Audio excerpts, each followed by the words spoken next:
Alo, Trà Vinh xin chào các bạn. Hôm nay thì mình chia sẻ bánh trung thu thập cẩm nha, một hương vị truyền thống, vừa ngon vừa dễ. Vỏ bột thì mềm nè, bên trong thì mình kết hợp nhân gà thập cẩm nè, cùng với các loại hạt, ngon lắm. Thì bây giờ mời các bạn mình cùng vào bếp để thực hiện luôn ha. Phần nguyên liệu đầu tiên cho phần nhân thì mình có tất cả các loại nhân vậy nè, gồm có hạt sen, mứt bí, mứt gừng, lá chanh và thêm là mứt chanh. Còn này là hạt điều này là rang sẵn, thì các bạn có thể mua trong góc trái video, mình có bán nguyên cái hỗn hợp này, hoặc là mua ở chợ cũng được luôn nha. Khô gà lá chanh nè, thì tất cả các nguyên liệu mình dùng mình sẽ ghi chi tiết trong cái phần mô tả video để cho các bạn xem kỹ hơn nha. Còn này là lạp xưởng khô, thì chút nữa mình sẽ xắt ra hạt lựu nhỏ nhỏ. 300g nhân đậu xanh, đây là cái phần nhân mình đã xên cho nó dẻo sẵn rồi. Trước hết thì mình sẽ đem đập cái hạt điều này ra cùng với cái hạt sen nè, nó hơi lớn đó nên các bạn phải đập cho nó hơi nhỏ nhỏ một chút nha, chứ mình để lớn quá vô cái bánh nó sẽ không có được đều. Đập cho nó bể bể ra được rồi, không có cần phải nhuyễn quá. Mình làm cái trứng muối này trước để hấp nha. Mình có ở đây là 16 cái trứng muối. Trứng vịt muối này là mình muối luôn, các bạn xem thêm video, mình sẽ để đường link trong phần mô tả video ha. Rửa sạch, sau đó rửa qua với rượu trắng. Rồi các bạn sẽ cho thêm cái dầu mè nè, rắc thêm vô. Mình sẽ đem vào trong nồi hấp 9-5 phút. Rồi bây giờ sẽ cho cái phần hạt này để cho vào trong chảo, các bạn rang lên cho nó vàng thơm nha. Rang lửa nhỏ thôi, rang khoảng 5 phút là bắt đầu cái hạt này nó chín, nó vàng à. Các bạn rang chút xíu là nó sẽ nổ bóp bóp lên á. Nó nổ lên và nó thơm là được rồi. Nhìn thấy nó cũng hơi vàng vàng ở bên ngoài, hạt nó phải chín vô trong phần nhân của mình nó mới thơm ngon được. Cho hết vào cái thau hơi lớn một chút ha. Lạp xưởng sát hạt lựu mình cũng cho hết vào chảo. Mình sẽ sấy áp chảo để cho lạp xưởng của mình nó chín. Cái phần lạp xưởng này là mình dùng vừa mỡ vừa nạc luôn, chứ không có nạc không đâu.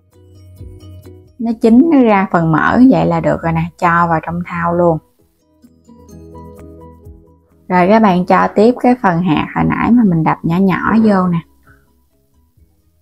Khô gà xé ra cho nó tơi, cũng cho hết vô luôn. Khô này thì các bạn có thể mua sẵn hoặc là mình làm tại nhà cũng được. Mứt bí cũng như là mứt bí này là loại sắc sẵn, mứt gừng, mứt chanh cũng sắc nhỏ luôn. Lá chanh mình cũng sắc nhỏ nhỏ. Nhưng đậu xanh này là mình muốn cho nó dẻo ngon nên mình cho thêm, còn các bạn không thích thì bỏ qua cũng không sao.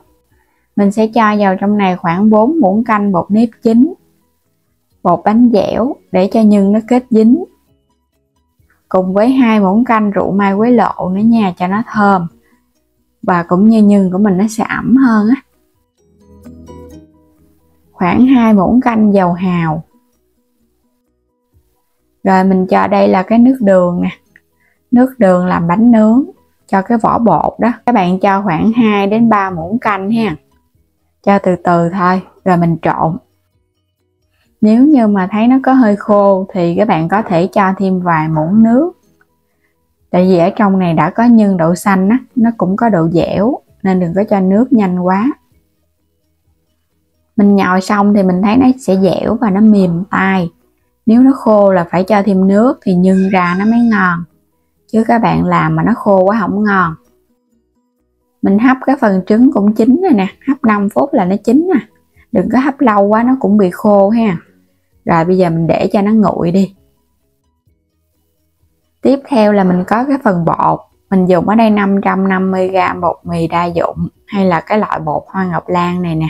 Thì cái vỏ bột nó mới mềm. Bơ đậu phộng, 100g dầu ăn, 1 muỗng cà phê baking soda giúp cho vỏ bột của mình nó mềm và nó lên màu đẹp, để lâu nó vẫn ngon. Bột ngũ vị hương cho nó thơm bánh. Nước đường làm bánh nướng thì các bạn có thể dùng từ 300g cho đến 350g ha. Nước đường này là mình làm sẵn, để đường link trong phần mô tả video ha. Rồi bây giờ cho vào trong này nửa muỗng cà phê bột ngũ vị hương, 2 muỗng canh rượu mai quế lộ, 100g dầu ăn.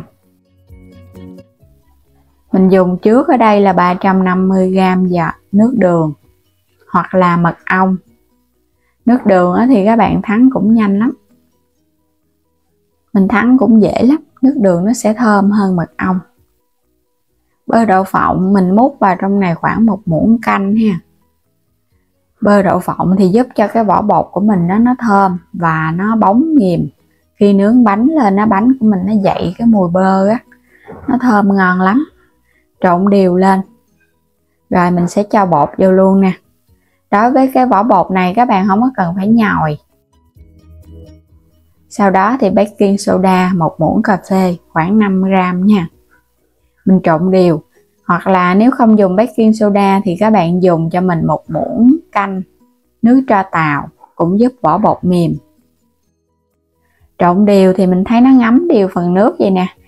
Sờ vào trong bột các bạn sẽ thấy nó ẩm tay. Nếu mà nó có khô thì phải thêm chút nước đường, chứ đừng có để cho vỏ bột nó khô ha, nó khô là ra bánh không ngon. Rồi bây giờ mình sẽ đậy kín, mình chờ nửa tiếng đồng hồ. Bây giờ nhân nó cũng nguội rồi nè, trứng muối cũng nguội, mình sẽ đi vo viên, vo cho nó tròn lại. Ấn một lỗ chính giữa, mình sẽ thêm cái trứng muối vô. Cái nhân thập cẩm này là mình thấy ăn ngon mà không có ngán nè, nó có thêm khô gà xé, rồi thêm lạp xưởng nữa. Mỗi một viên nhân là 120g nha, cân luôn cái lòng đỏ trứng gà. Làm nhân xong thì mình đi làm phần bột là nó vừa, sau nửa tiếng đồng hồ ủ bột. Mỗi một viên bột mình chia ra là 60g.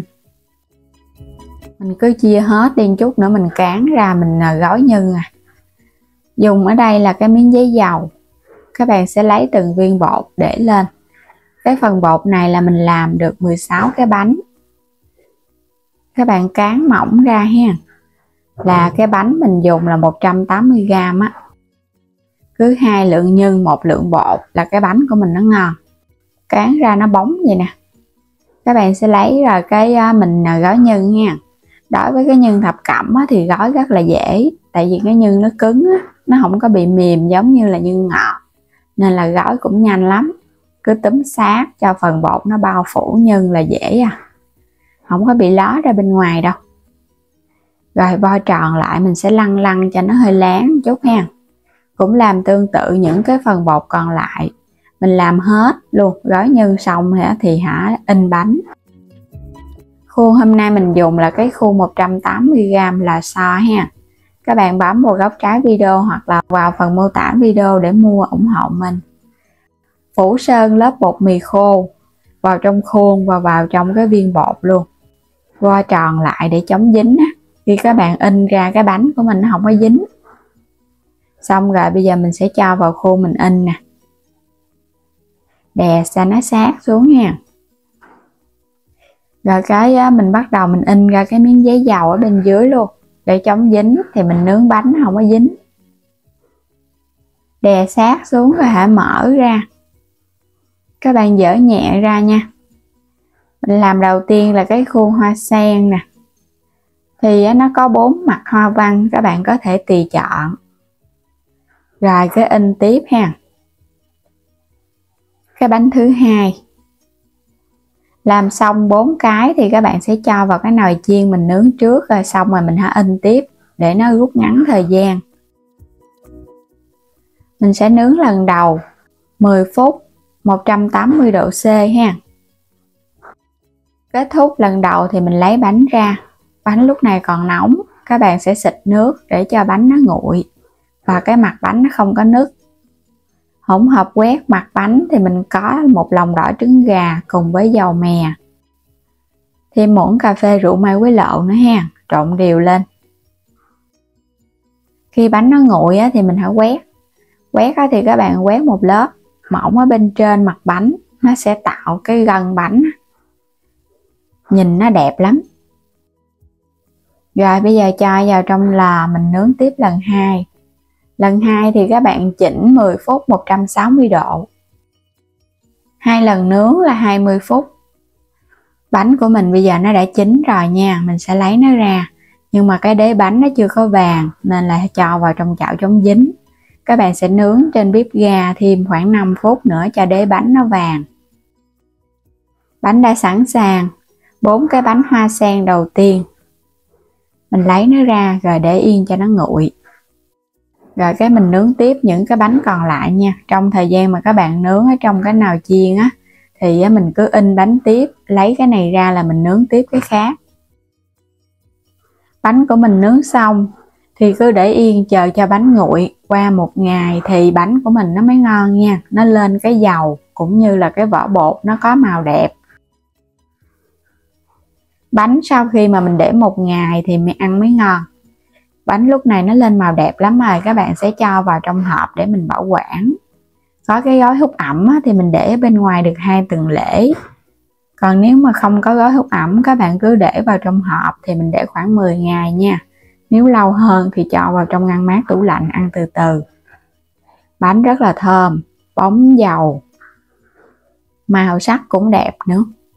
Vỏ bột mềm, mới để có ngày thôi mà cái vỏ bột rất là mềm ngon này. Không có bị cứng, cũng không khô nữa. Các bạn thấy nó bóng không? Nó lên cái dầu ở trong nước đường nó ra đó. Bánh bóng nè, mềm, thơm phức luôn á. Nướng ra là mình đã thấy thơm lắm rồi. Đế bánh mình nướng trở lại nè, nên nó vàng ngon. Bánh chín đều, không có cần đến lò nướng.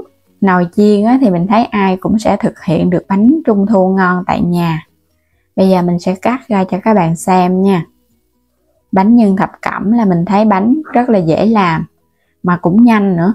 Không có cần phải tốn nhiều công để xên nhân. So với bánh khoai môn và đậu xanh thì cái bánh thập cẩm nó sẽ dễ làm hơn. Mà ăn ngon nữa, không có bị ngán. Bánh ngọt thì dễ ngán. Đây, bên trong rất là ngon luôn các bạn ha. Có cái trứng muối nè, nhân thập cẩm với các loại hạt, gà quay, lạp xưởng, vỏ bột mềm là bánh ngon à. Bánh này các bạn 1 ngày là mình ăn ngon lắm mà. Rồi bây giờ thì mình sẽ cất ha, cho vào trong hộp rồi cho vào trong cái túi. Các bạn cứ để yên ở nhiệt độ phòng ở bên ngoài thôi. Mình ăn được khoảng 10 ngày cho đến 2 tuần lễ. Và đừng có để kín hơi quá. Vì ở trong bột mình không có chất bảo quản, nên là cái thời hạn mà mình dùng nó cũng sẽ nhanh hơn so với người ta bán có chất bảo quản ở trong bột. Và bây giờ cảm ơn các bạn đã theo dõi hết video của mình nha.